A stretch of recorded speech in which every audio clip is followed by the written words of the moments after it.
Guys, here are some review problems from our first week of actual math, so factoring reviews, because it's something that students seem to always find to be very difficult. So I'm going to try to go over as many as possible throughout the next couple weeks, so it's not quite so scary, maybe for lack of a better word. Okay, so remember, every time you factor, you always want to work and see if there could be a GCF first and foremost.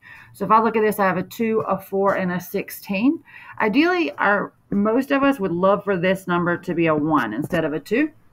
So I would check and see if you can pull out a 2. And in this case, 2, 4, and 16 are divisible by 2. So we're going to pull out a GCF of 2. There's an x, but not an x at the end, so we have a constant, so you can't pull out an x. So 2 is going to be the best we can do, and that's going to be x squared. 4 divided by 2 is going to be 2. And then negative 16 or minus 16 divided by 2 is going to be negative 8.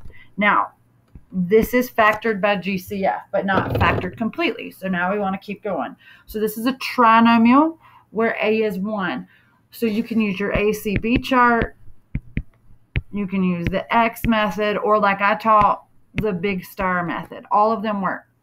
I'm going to go over big star and use ACB chart. So we're going to hold on to that 2. Don't lose it. So make sure you don't lose him, because he's not completely done, but we just don't need him right now.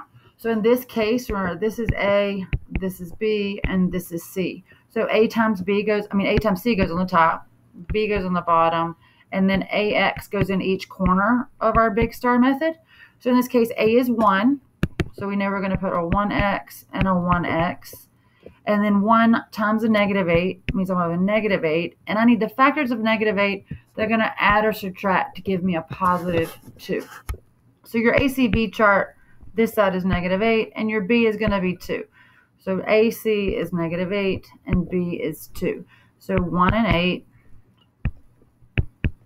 2 and 4, and then 3 is not 1, and then you get back to 4, which is again going to be a 4 and a 2. So 1 and 8 is going to either give me 9 or 7, whether we add them or subtract them. 2 and 4 will either give me 6 or 2, and that 2 is what we needed, so we're going to use this pair. So 4 and 2. Now, that 8 needs to be negative, and B needs to be positive. If B is positive, or your middle term is positive, then the bigger of the 2 factors will always be positive. So then the 2 is going to be negative, because we want them to multiply to give you that negative 8. We're going to look at these not fractions, because it's not a fraction, but we're going to see if we can reduce it. Because A is 1, you won't ever be able to reduce these. But if you practice the process when A is not 1, you'll still have the big star filled in appropriately in practice stuff. So x plus 4 is our first factor. And then x minus 2 is our second factor. And then our GCF is 2 on the outside. So this is factored form of this equation. So factor the expression completely.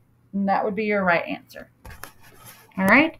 So another question from our quiz, factor the expression. So 20, 22, and 12, that's a hot mess. It's all kind of stuff. Again, we always want to check for a GCF first. If there's any way we can make it smaller, I'm going to go ahead and try to 2.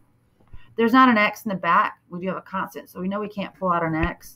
So that's going to be 10x squared plus 11x minus 6, because 6 times 2 gives me 12. 11 times 2 gives you 22, and 10 times 2 gives you 20. Because of that 11, then I know my hockey stick can stop, because 2 has got to be it, because 11 is prime. So we're now looking at 2 times 10x squared plus 11x minus 6. And now we need to factor our 10x squared plus 11x minus 6. You can do that by grouping, or we can do this by the big star. I'm a huge big star fan, so I'm going to stick with big star at the moment. I'll go back tomorrow maybe and work this by grouping. So our A, so remember AC goes on top, B goes on the bottom, A times X goes in the corners, A times X. So our A value is 10, our B value is 11, and our C value is a negative 6. So 10 times a negative 6 is going to give me a negative 60. Our A value is 10, so it's 10x, and B value is 11. So we're going to use our ACB chart. So it's going to be the multiples of 60 that will add or subtract to give me 11. So I have 1 and 60, 2 and 30, 3 and 20, 4 and 15, 5 and 8. Nope. 12. 5 and 12, 6 and 10, and then we get back to 7, 8 is not 1, 9 is not 1, and then we get back to 10, so the 6, 10 repeats itself, so we've got our full list. So this is going to give me 61 or 59, which is neither of the numbers I need. I've got 28 or 32, depending if I added them. So 23 if I added them, 17 if I subtracted them. Still not there yet because remember, we're looking for 11. 4 plus 15 is 19. 4 and 15 if I subtracted them would be 11. Ooh, that's looking good. Let's double check. So 5 plus 12 is 17. If I subtract that, that's going to give me 7. And then 6 and 10 are going to give me 16 or 4, depending if I add or subtract them. So our 4 and 15 are our guys. So I've always put my first guy, big guy in the front for whatever reason, that just because it makes me happy. So you can put them on either side. That part doesn't matter as much.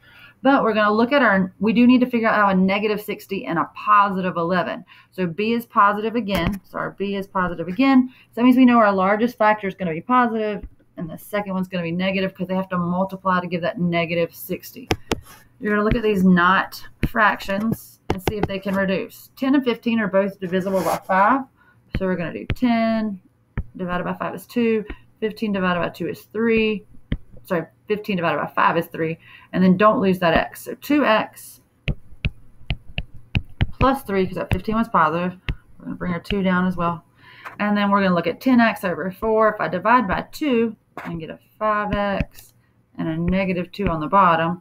Then 5 and 2 can't be reduced anymore. So 5x minus 2 is your second factor. So this is completely factored out with a GCF and then big star as your practice. All right. So Allison and Steve worked this A is 1 quadratic equation. So x squared minus 5x plus 6. And the question said who did it right and who did it wrong.